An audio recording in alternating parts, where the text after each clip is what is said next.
Bismillahirrahmanirrahim. Assalamualaikum warahmatullahi wabarakatuh. Alhamdulillah wassalatu wassalamu ala Rasulillah wa ala alihi wa sahbihi wa mawalah amma ba'du.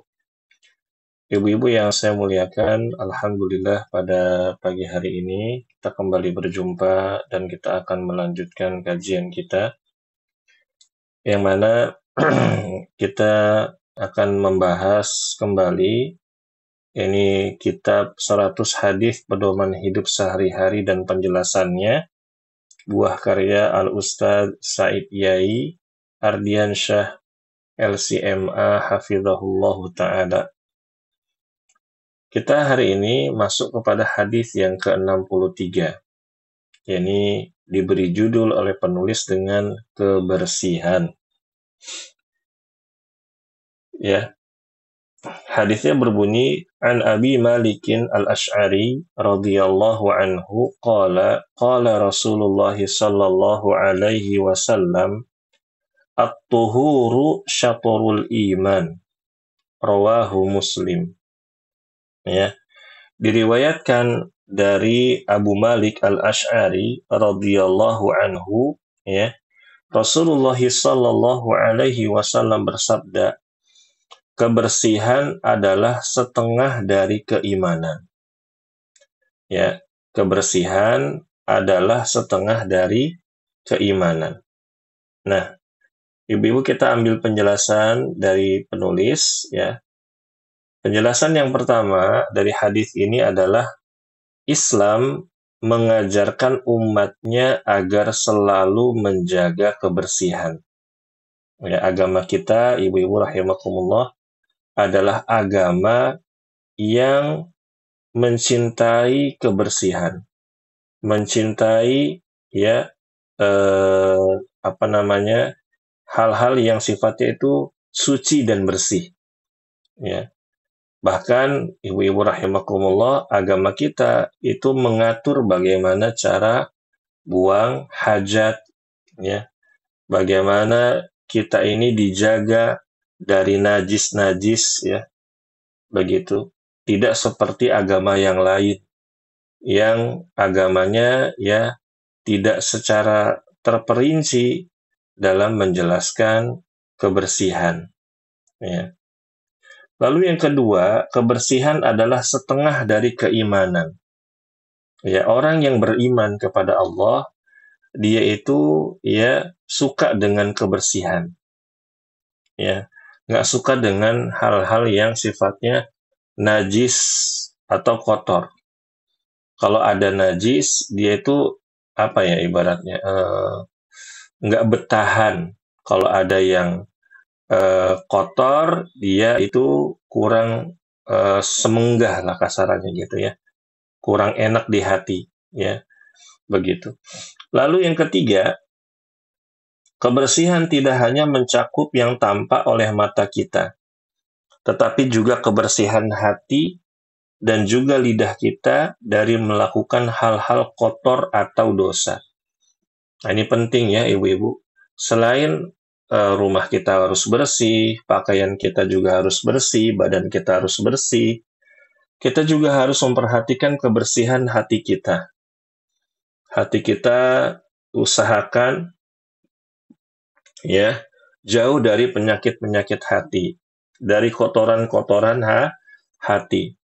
Lisan kita juga dijaga. Jangan kita udah kayaknya orangnya tuh bersih, rapi, tapi lisannya kotor. Ya, lisannya itu suka bicara-bicara yang ya melanggar norma. Ya, begitu ibu-ibu. Jadi harus seimbang.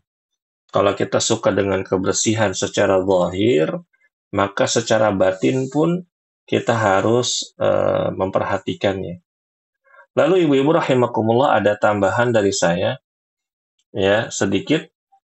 Kita sering mendengar ada sebuah hadis yang tersebar, an-nadhafatu minal iman, yaitu kebersihan bagian dari iman. Itu kadang-kadang hadisnya itu dipajang di tempat-tempat wudhu, masjid ya, atau di toilet masjid itu, tapi bukan di dalamnya ya.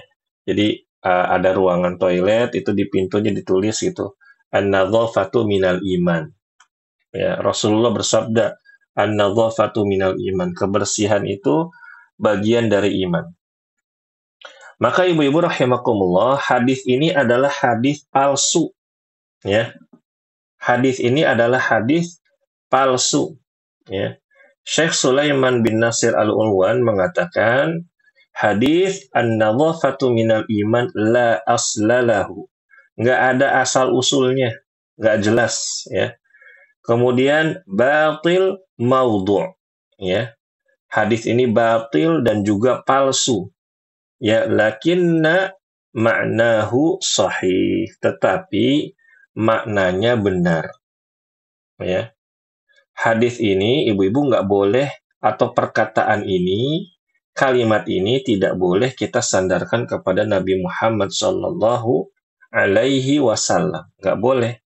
Karena kalau kita sandarkan berarti kita ya menyandarkan suatu kedustaan atas nama Rasulullah Sallallahu Alaihi Wasallam, walaupun maknanya benar, ya. Dan juga ibu-ibu rahimakumullah, Islam mengajarkan kita untuk hidup bersih dan bahwa menjaga kebersihan itu termasuk bagian dari amal soleh, ya. Jadi ibu-ibu bersih-bersih di rumah. Kalau kita niatkan untuk ibadah itu akan bernilai pahala. Dan hal ini didukung dengan hadis Rasulullah Shallallahu Alaihi Wasallam yang artinya bersihkanlah halaman rumahmu, karena orang-orang Yahudi tidak suka membersihkan halaman rumah mereka. Hadis riwayat At-Tabrani ya, dan dihasankan oleh Syekh Al-Albani rahimahullahu ta'ala. Nah, berdasarkan hadis ini ibu-ibu, kalau ibu-ibu orangnya resik, suka bersih-bersih, mudah-mudahan menjadi semakin semangat. Oh, berarti Ustadz, kalau kita bersihin pekarangan rumah, di depan rumah kita tuh ada ada kebun kecil gitu ya. Itu kalau kita niatkan ibadah bernilai pahala ya. Iya, insya Allah ibu-ibu. Karena di sini kita menyelisihi kebiasaan orang kafir, yaitu orang Yahudi. Orang Yahudi itu dia disifati dengan orang-orang yang nggak suka bersihin halaman rumah mereka, ya, nggak peduli dengan kebersihan, begitu. Nah, kalau kita orangnya resik, maka ketika setiap bersih-bersih, entah ketika nyapu kah, atau ngepel, ya ibu-ibu bersihin taman, teras, ya, maka niatkan untuk ibadah dan nanti akan bernilai pahala. Baik ibu-ibu, kemudian kita masuk hadis yang ke-64. Keutamaan bersolawat. An Abi Hurairah radhiyallahu anhu qala Rasulullah sallallahu alaihi wasallam la taj'alu buyutakum quburan wa la taj'alu qabri 'idan wa sallu alayya fa inna salatakum tablughuni haitsu kuntum. Rawahu Abu Dawud.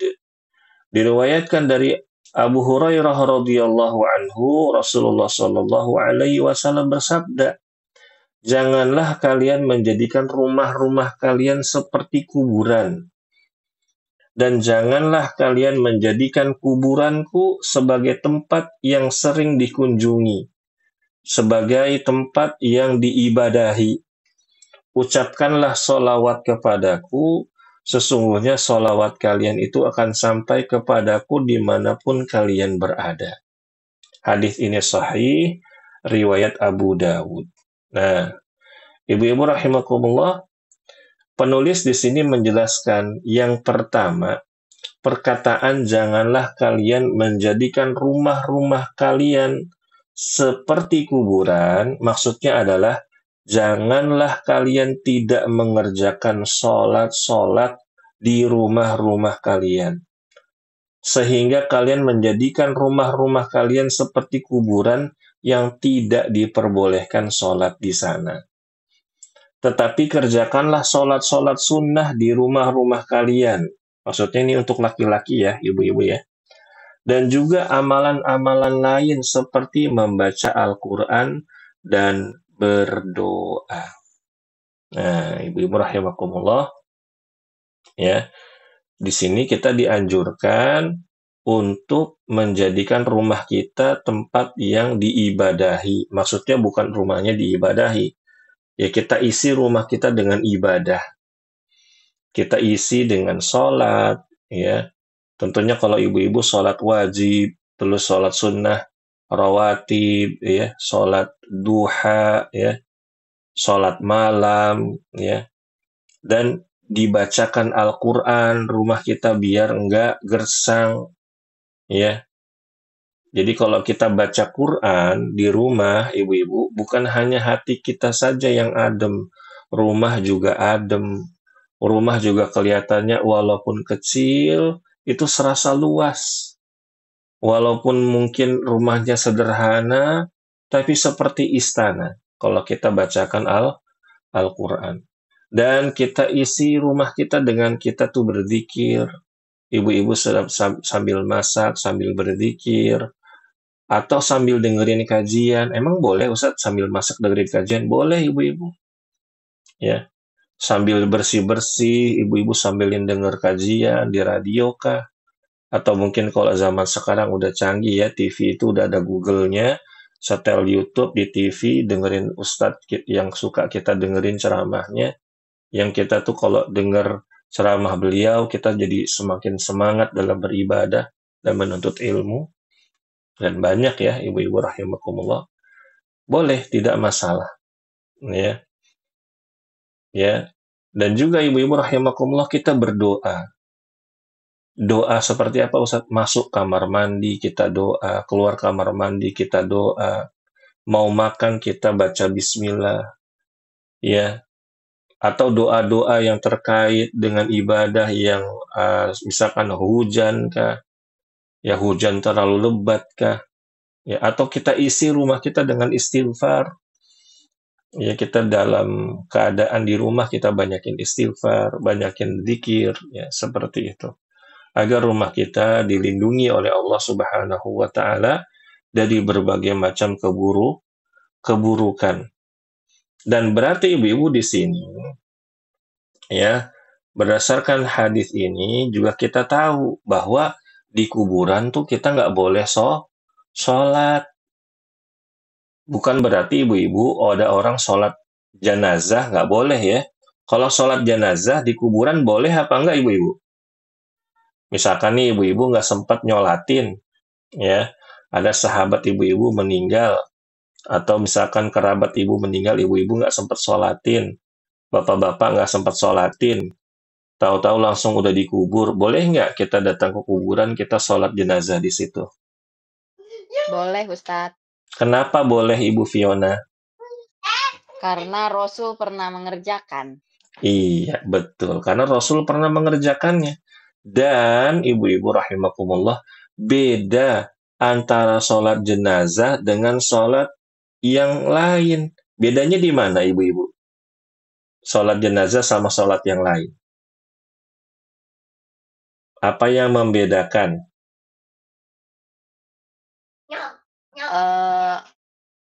Nggak ada gerakan ruku dan sujud. Santi. Bagus ibu ya. Ruku dan sujud nggak ada. Kalau sholat yang lain ada ruku dan sujud. Dan ruku, sujud itu hanya boleh untuk siapa ibu-ibu? Untuk Allah.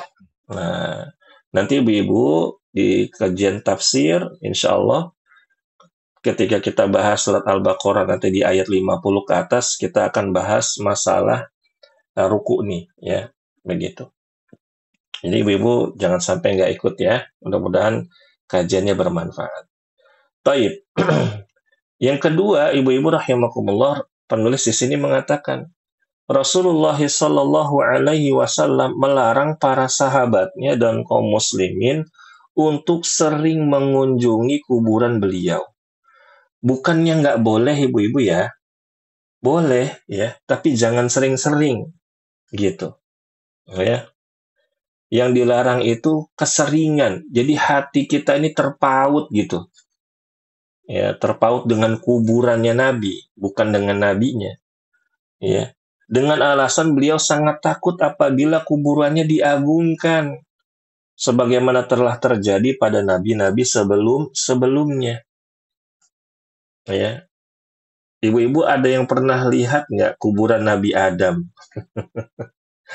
kuburan Nabi Hud, ya begitu itu nggak tahu bener apa enggak ibu-ibu ya. Jadi ada suatu negara dia bikin kuburan di situ, di sinilah kuburan Nabi Adam, di sinilah kuburan Nabi Hud, gede banget ibu-ibu, panjang kuburannya.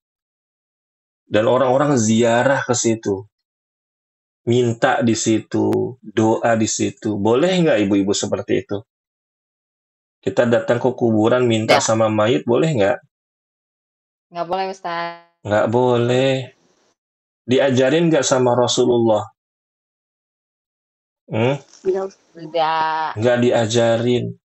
Sebelum Rasulullah, ibu-ibu, banyak para nabi.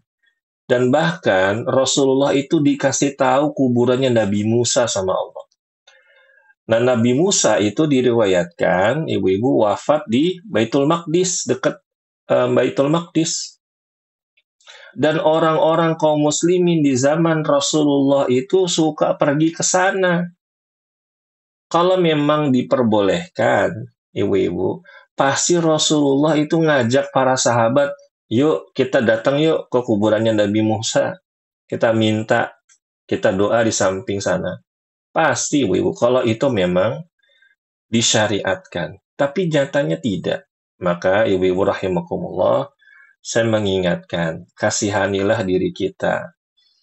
Kalau misalkan ada orang-orang, oknum-oknum, itu mengatasnamakan ziarah kubur kepada para wali, itu adalah ibadah dalam rangka takarrub kepada Allah, minta hajat kepada mereka, itu adalah ibadah, itu bohong. Ini kisah nyata ibu-ibu. Sekitar tahun 2013, itu saya pernah dikasih kesempatan oleh Allah untuk dakwah di suatu tempat di mana di situ ada dai yang suka ngajakin ibu-ibu eh, wisata religi. Wisata religi. Jadi jalan-jalan kemana? Ke kuburan Wali Songo, ke kuburan para wali. Ini Ustadz yang ngomong, Ustadz, saya ada proyek dia di awalnya. Ini saya nggak bohong ibu-ibu ya. Ustadz, saya ada proyek nih. Jadi dia nggak tahu kalau saya ini salafi, dia nggak tahu. Karena kan tampilan saya mungkin ya Bu ya, nggak jenggotan, nggak ada jenggot emang. Ya celana doang, singkrangan, pakai gamis, kadang juga pakai sarung. Jadi nggak paham lah gitu. Ustadz saya ada proyek, mau nggak ikut Ustadz? Ini nih ada proyek wisata religi. Lumayan Ustadz, untungnya gede. Allahu Akbar. Ustadz maksudnya apa Ustadz? Ini kita ziarah ke makam para wali gitu. Satu orang sekian, sekian, sekian, sekian. Nah, ini ibu-ibu rahimakumullah. UUD, UUD tahu nggak ibu-ibu UUD? Ujung-ujungnya fulus ya bu ya. Ya, kaum muslimin banyak yang dibohongi. Orang-orang nggak tahu ya bu ya. Ya cuma saya tolak pelan-pelan ya. Nggak mau ya begitu. Gitu. Jadi dan dia sangat gemar sekali karena memang ada sesuatu di situ. Ya. Dan beberapa waktu yang lalu saya masih ketemu sama beliau dan beliau masih begitu sampai sekarang. Dan masih juga banyak kaum muslimin yang ikut. Nah, ibu-ibu bersyukurlah bagi ibu-ibu yang sudah kenal kajian sunnah, udah tahu mana yang tauhid, mana yang syirik, itu bersyukur sekali. Ya, harus dinikmati syukurnya. Ya, dengan cara apa? Dengan cara kita menauhidkan Allah dan menjauhi segala bentuk kesyirikan. Lalu yang ketiga, ibu-ibu, orang yang ingin berkunjung ke kota Madinah tidak boleh meniatkan safarnya untuk menziarahi kubur Nabi. Nggak boleh. Tetapi harus diniatkan untuk ibadah di Masjid Nabawi. Ibu-ibu yang udah pernah direzekikan umroh, ya. Bagi yang belum, saya doakan semoga Allah Subhanahu wa Ta'ala memudahkan langkah ibu dan keluarga untuk melaksanakan ibadah haji dan umroh. Amin ya rabbal alamin.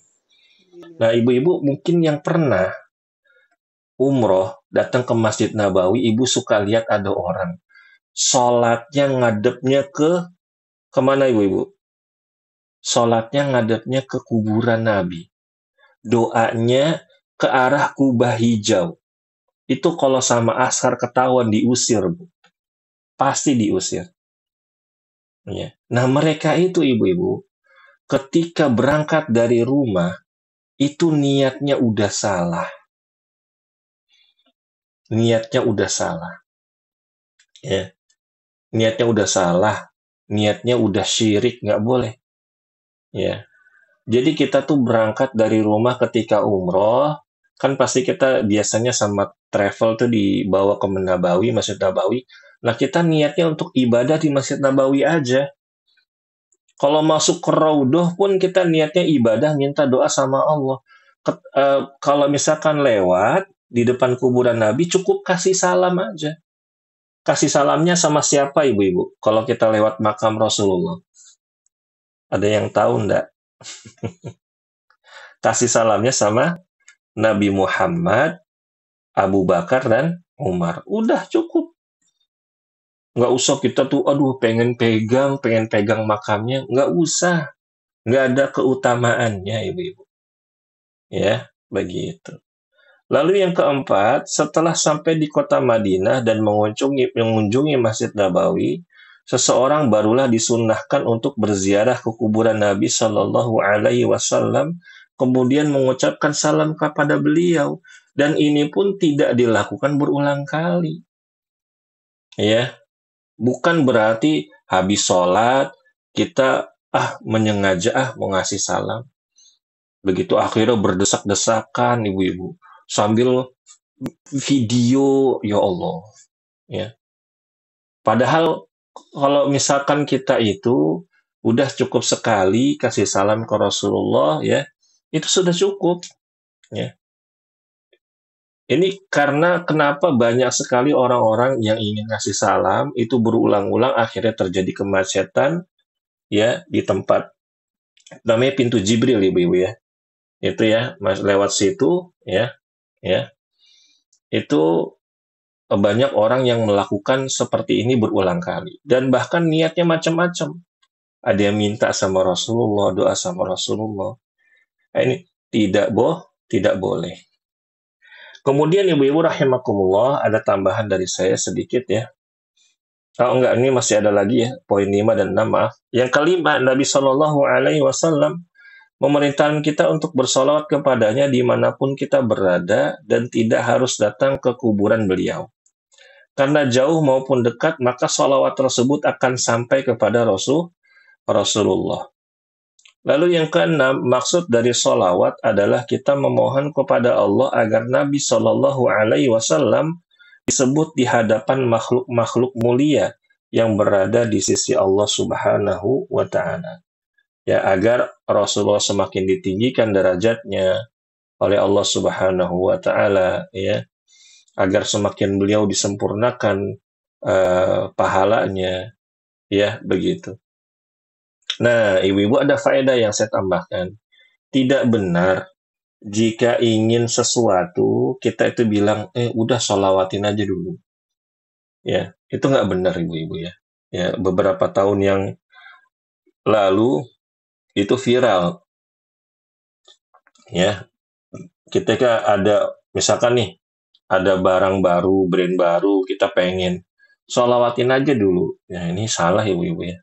Sholawat itu bukan untuk tujuannya begitu, ibu-ibu. Sholawat itu ibadah, ya.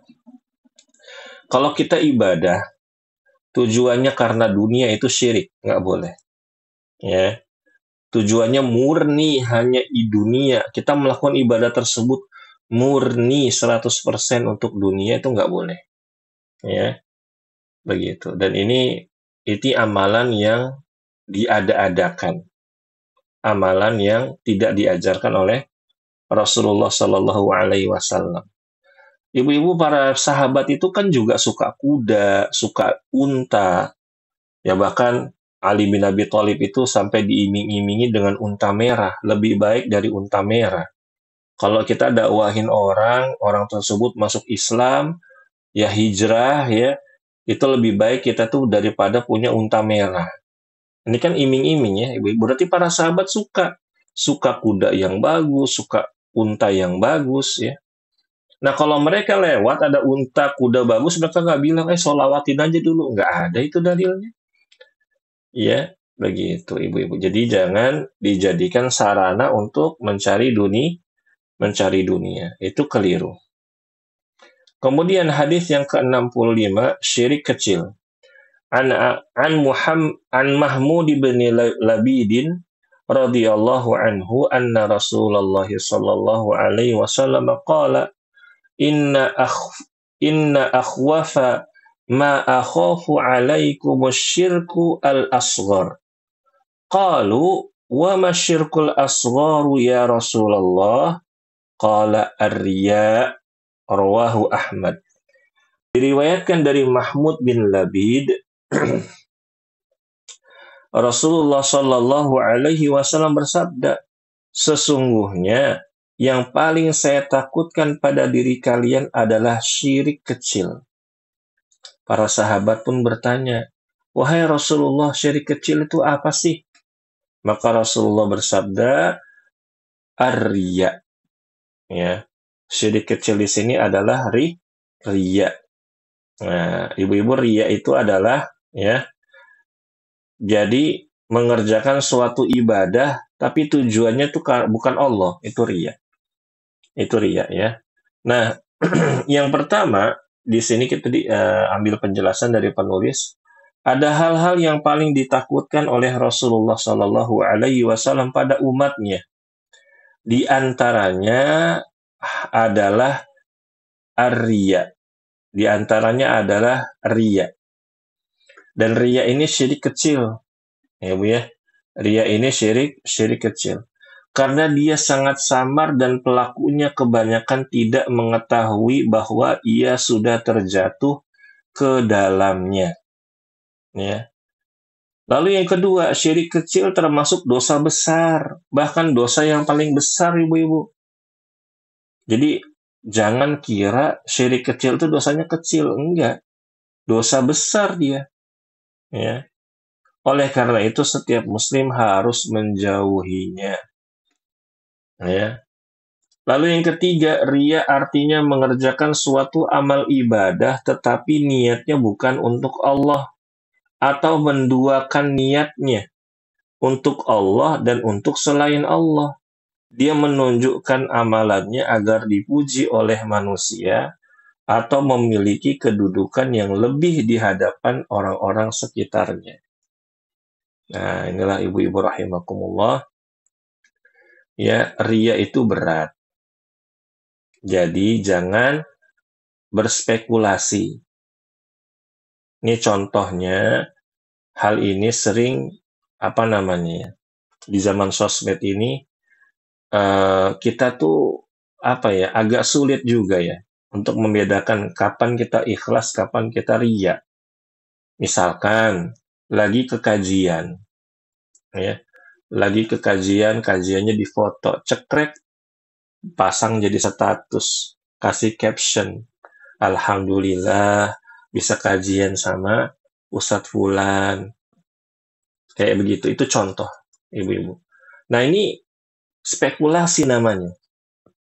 Bener nggak kita tuh foto cuma mau jadiin status, udah gitu aja. Atau kita mengharapkan viewers, ya, yang lihat status kita nih berapa orang. Oh, Ibu Fulana ngeliat status saya, gitu kan. Apalagi ada teman kita komen, Jeng, lagi ngaji, Masya Allah, temanku tambah solehah, gitu kan. Wah, kita terbuai dengan pujian. Ini namanya spekulasi. Bukan berarti ibu-ibu yang pajang status kajian itu riya, enggak. Ya, tapi ini namanya spekulasi. Belum lagi, ibu-ibu rahimakumullah, ada orang yang umroh misalkan. Lagi umroh foto di depan Ka'bah. Cekrek, di-share ke sosial media, di Instagram iya, Facebook iya, Twitter iya, wah pokoknya jadiin vlog segala macam, channel YouTube ya, status WhatsApp, grup keluarga, grup alumni, wah grup kajian. Ini namanya spekulasi. Bukan berarti orang yang nge-share itu pasti ria, enggak, tapi ini spekulasi. Ya, begitu. Yang mana spekulasi ini baina-baina, Bu. Ya, jadi tergantung tuh. Kalau misalkan godaannya berat, aduh, lebih baik tidak usah, ya, ya, begitu. Dan kadang juga ini menghantui orang-orang yang soleh. Ya, misalkan dia kangen nih sama Masjidil Haram, kangen sama Masjid Nabawi, ya.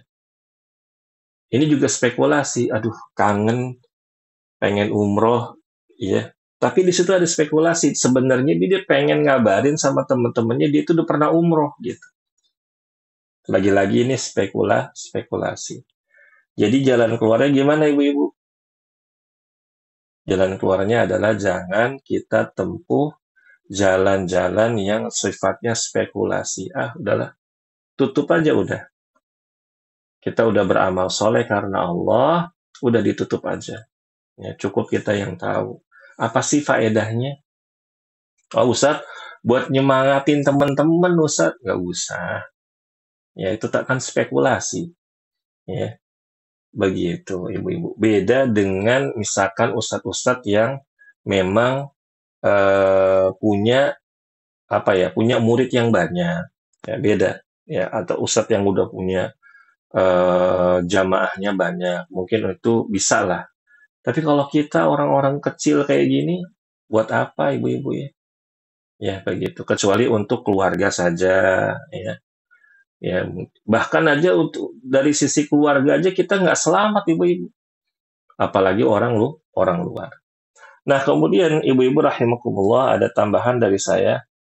Ustadz, ini kan ria nih kan berat Ustadz. Gimana caranya nih biar kita bisa terbebas dari ria? Ya ketika kita bicara cara-cara menghindari ria bukan berarti saya ini udah pasti nggak ada riaknya ibu-ibu. Ya, ria ini penyakit hati. Ya, ya berat, ya berat. Maka ya di sini ibu-ibu ya bisa dicatat. Yang pertama, ibu-ibu ya, kita memohon kepada Allah agar kita ini senantiasa diberikan keselamatan dalam beramal. Agar kita ini senantiasa diberikan keikhlasan ketika beramal soleh. Ya, kita doa.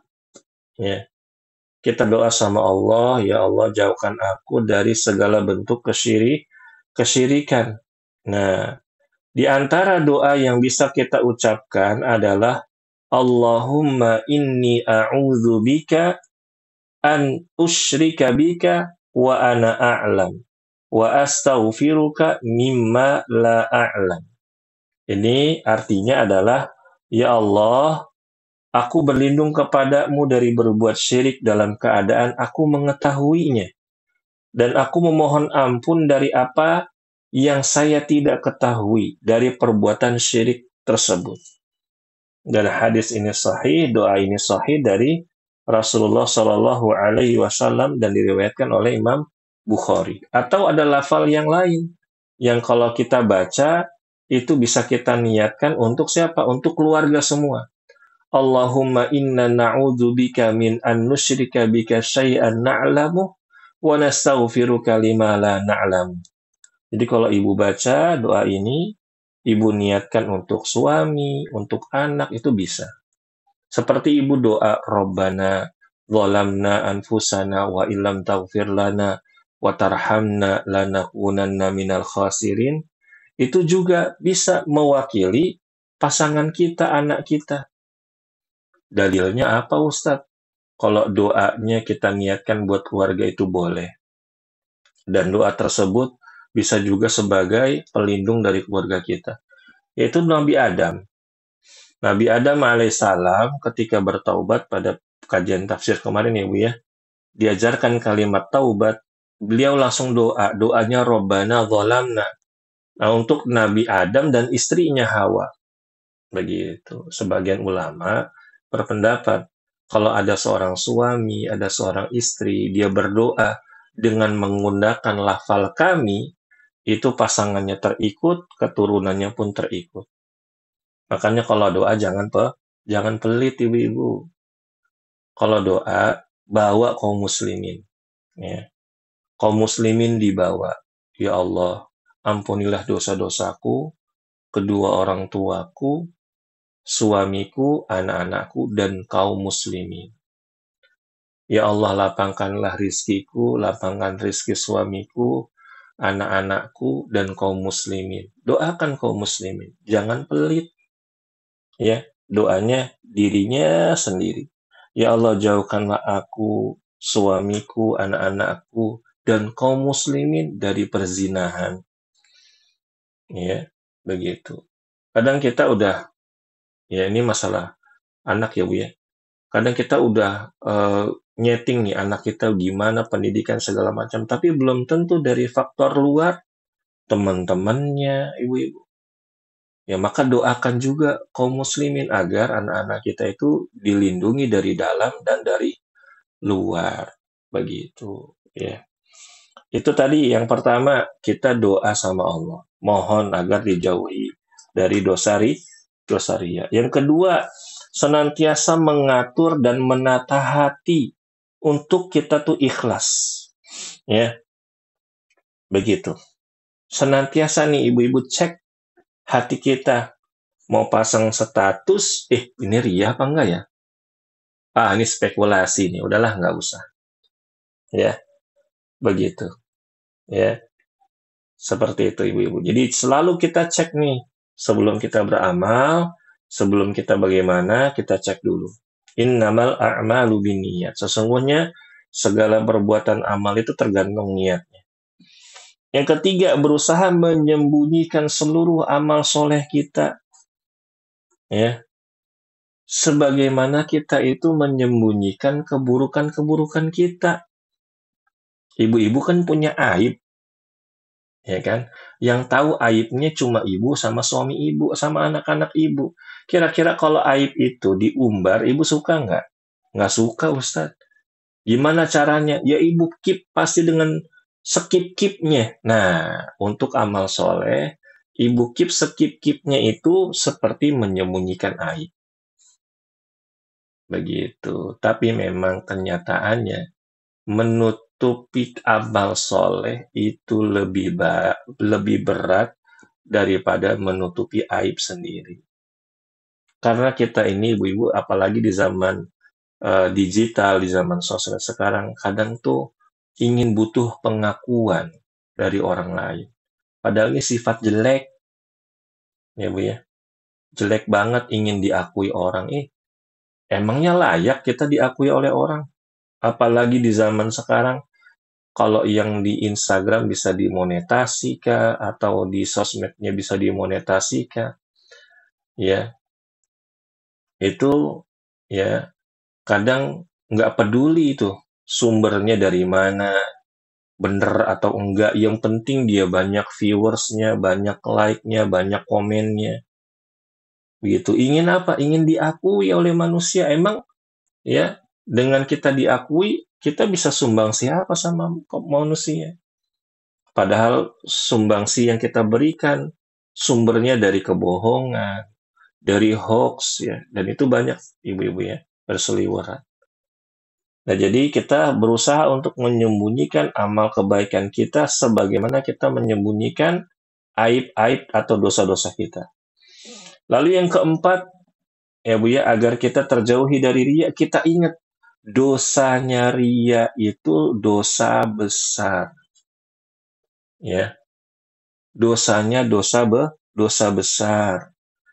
Nah, ibu-ibu, ada 3 golongan yang duluan masuk neraka. Yang pertama, orang yang berilmu, ustadz, ya ustadz ulama. Dia ngajarin Quran, guru ngaji. Dia jadi ustadz, jadi guru ngaji, tujuannya dunia. Tujuannya nyari kedudukan. Tujuannya biar diakui manusia. Masuk neraka. Yang kedua, orang kaya yang suka sodakoh. Dia sodakoh tujuannya biar diakui manusia. Biar dapat gelar ahli sodakoh. Masuk neraka. Yang ketiga, mujahid. Orang yang berjihad di jalan Allah. Dia jihad agar dibilang mujahid. Agar dibilang mati syahid. Agar mendapat pengakuan dari orang banyak. Masuk neraka. Yang ketiga-tiganya ini ibu-ibu orang-orang yang beramal soleh. Zahirnya amal soleh. Ya, begitu. Nah inilah ingat ibu-ibu ya. Agar kita senantiasa jadinya apa? Terjauh dari riya. Yang pertama tadi kita berdoa, ya. Yang kedua kita selalu cek hati kita nih, ya, riya apa enggak. Yang ketiga, sembunyiin seluruh amal soleh kita. Nggak ada yang namanya spekulasi, ya. Kadang spekulasi itu ujung-ujungnya binasa kita, Bu. Yang keempat, kita ingat dosa syirik, riya. Dosa riya itu dosa besar. Taib. Hadis berikutnya, dan ini mungkin hadis terakhir ibu-ibu ya. Hadis ke-66. Hukum mendatangi tukang ramal.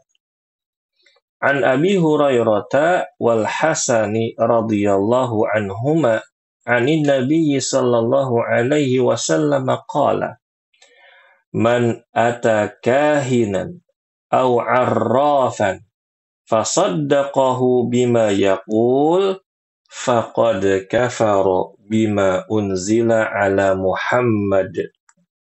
Rawahu Ahmad wa Abu Dawud ya wa al-fadhu li Ahmad. Diriwayatkan dari Abu Hurairah radhiyallahu anhu dan Hasan radhiyallahu anhu, Rasulullah shallallahu alaihi wasallam bersabda, barang siapa yang mendatangi tukang ramal, dukun. Apa kalau bahasa modernnya sekarang, Bu ya? Tukang ramal, dukun. Apa sih itu? Ya saya lupa ya. Terus kemudian memberikan atau dia membenarkan apa yang disampaikannya, maka dia telah mengingkari apa yang diturunkan kepada Muhammad sallallahu alaihi wasallam. Dia telah kufur dengan apa yang Rasulullah sallallahu alaihi wasallam bawa. Ya. Nah, sekarang ibu-ibu tahu horoskop nggak? Ya, kadang kan ada tuh horoskop ya. Ramalan bintang kah, ya segala macam. Itu jangan dibaca, ibu-ibu. Ya, kamu apa sih, kamu bintangnya apa sih? Oh, aku bintangnya ini. Udah nggak usah, itu nggak ada faedahnya. Ya, itu namanya musyrik, ibu-ibu ya. Khurafat, ya, ya begitu. Nah, kita ambil pelajaran di sini, ibu-ibu. Yang pertama, ilmu gaib hanyalah milik Allah. Tidak ada yang mengetahuinya kecuali makhluk-makhluk yang diberitahukannya olehnya. Ya, di antaranya para malaikat dan para nabi, ibu-ibu. Rasulullah Shallallahu Alaihi Wasallam itu nggak tahu hal yang gaib kecuali beliau tuh dikasih tahu sama Allah. Kalau Allah nggak kasih tahu, Rasulullah tuh nggak tahu. Malaikat pun juga sama, ibu-ibu. Malaikat nggak tahu hal yang gaib kecuali apa yang dikasih tahu sama Allah. Ya, malaikat tuh makhluk yang mulia. Ketika Nabi Adam diciptakan saja, para malaikat bertanya, ya, tujuannya apa sih Allah ciptakan manusia untuk jadi khalifah di muka bumi? Ya, padahal ya malaikat itu adalah makhluk mulia, dia nggak tahu hal yang gaib. Nah ini ujub-ujub ada orang semedi di tengah goa, ya, di tengah hutan, di dalam goa, 40 hari, 40 malam, tiba-tiba jadi sakti, ya, bisa tahu hal yang gaib, hal yang tersembunyi, ya. Ini kadzab ibu-ibu, kedustaan. Bahkan ibu-ibu rahimakumullah, ya, yang kedua di sini tukang ramal tidak mengetahui masa depan. Mereka adalah para pendusta. Nah, ada seorang reporter, ibu-ibu ya, wartawan yang mungkin tauhidnya bagus gitu ya. Dia datang ke dukun. Katanya kamu itu bisa mengetahui apa yang terjadi di masa datang, yang akan terjadi pada masa yang akan datang dan masa lalu. Ya, oh iya, saya bisa mengetahuinya katanya gitu. Nah, kamu bisa nggak mengetahui apa yang terjadi yang akan datang? Ya, nggak beberapa saat kemudian si dukun itu ditampar sama wartawan tersebut sampai tersungkur. Lalu wartawan itu bilang, yang menyampaikan bahwa dukun ini tidak benar, dukun ini syirik segala macam. Ya, nah itulah ibu-ibu. Kalau misalkan dia tahu apa yang terjadi dia yang akan datang, maka dia akan menangkis, ya, tamparan si wartawan tersebut. Itu contohnya. Nah, juga ibu-ibu kan suka lewat tuh di sosmed. Ibu-ibu kalau lagi scroll, ada yang berbau tentang ramalan apapun itu. Horoskop kah? Nggak usah dibaca. Skip udah. Misalkan ada video debus gagal. Ada video debus ya, ada orang main debus gagal. Ah, ibu ngeliatin, nggak boleh. Ya bu ya, nggak boleh. Ada orang lagi praktek, manggil jin segala macam, pengen lihat bener apa nggak usah. Di skip aja bu. Kenapa? Hati kita ini lemah, ibu. Itu tuh syubhat, ya. Ya, yang direkam-rekam, di-share di sosial media, potongan-potongan video, itu bisa jadi syubhat masuk ke kita, kita lagi lengah imannya, bercokol, yang tadinya hidayah ada, dicabut sama Allah, kan repot. Ya, gitu. Nggak usah pengen tahu, nggak usah coba-coba. Sekali lagi, jangan spekulasi. Ya, ya. Ada tukang atraksi di pinggir jalan, ya. Apa sih tuh? Ngobatin orang, ya. Apalagi, mohon maaf ibu-ibu ya, saya ada itu apa, dapat info, ada orang Dayak bisa nyembuhin orang tuh, ya, ya. Itu dilihat katanya viral, ya videonya. Itu nggak usah dilihat, di skip aja, ya, begitu. Nggak usah dilihat. Jadi kalau ada video atau tulisan yang sifatnya ramalan, langsung di skip, jangan dilihat. Lalu yang ketiga, orang yang mendatangi tukang ramal, kemudian dia membenarkan apa yang dikatakan oleh tukang ramal tersebut, maka sesungguhnya dia telah kafir. Karena meyakini ada yang memiliki ilmu gaib selain Allah. Sedangkan itu hanya khusus milik Allah. Dan ini ibu-ibu harus ditaubati dengan taubatan nasuha. Kalau dulu di masa lalu pernah kita lakukan, buru-buru taubat. Jangan enggak taubat. Ya. Lalu yang keempat, apabila orang tersebut mendatangi tukang ramal, tetapi tidak membenarkan apa yang dikatakan oleh tukang ramal tersebut, maka sesungguhnya sholatnya tidak diterima selama 40 hari. Ini menunjukkan bahwa mendatangi tukang ramal termasuk dosa besar, meskipun tidak membenarkan apa yang dikatakannya. Tuh ibu-ibu, makanya Tadi yang saya katakan, kalau ada yang kayak begitu langsung skip, jangan diklik nonton, walaupun kita mendustakannya, ini kita termasuk dari ya dosa ini. Na'udzubillah. Wah, seberbahaya itu ya Ustaz. Iya, seberbahaya itu. Kenapa? Syubhatnya itu kenceng, Bu. Sekarang kalau dukun itu dia berserikatnya dengan siapa? Dengan jin. Ya, begitu. Ya, jin bisikin kita, hati kita lemah, tiba-tiba kita berbalik 180 derajat, ya. Yang tadinya dapat hidayah, berubah jadi ahli syirik, yang tadinya ahli tauhid jadi ahli syirik, yang tadinya ahli sunnah jadi ahlul bid'ah. Ini bahaya, ibu-ibu. Yang tadinya suka mengerjakan hal-hal yang sunnah, jadi suka mengerjakan hal-hal yang bid'ah. Kenapa? Gara apa? Gara-gara kita tuh ngeliat kayak begitu. Nah, yang kelima, di sini yang disinggung oleh penulis. Di antara bentuk ramalan-ramalan di zaman sekarang ini adalah zodiak, horoskop, ramalan bintang. Kemudian ramalan dengan SMS, dengan WA. Ya, ketik rek spasi apa itu zaman dulu ya, Bu ya. Ya, itu nggak boleh, Bu. Ya. Apalagi ada AI sekarang. Ya, ini juga harus lebih hati-hati. Nah, mudah-mudahan bisa diamalkan. Ya, ibu-ibu rahimakumullah. Jadi, sekali lagi saya ingatkan, fitnah itu di zaman sekarang bukan hanya ada di luar rumah, tapi justru di dalam rumah. Dari mana? Dari HP, dari sosmed. Kalau kita nemuin hal-hal seperti itu, kita skip. Jangan kita, ibu-ibu, tonton. Jangan kita baca, jangan. Ya, begitu. Wallahu a'lam bishawab. Mungkin sampai di sini dulu, ibu-ibu. Ada yang mau bertanya dari pelajaran kita ini, ibu-ibu? Baik, jika tidak ada, maka kita cukupkan. Ya, Rabbana taqabbal minna innaka antas samiul alim. Wa tub alaina innaka antat tawwabur rahim. Kita tutup dengan membaca doa kafaratul majlis.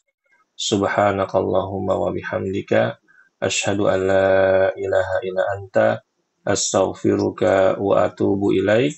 Wassalamualaikum warahmatullahi wabarakatuh. Waalaikumsalam.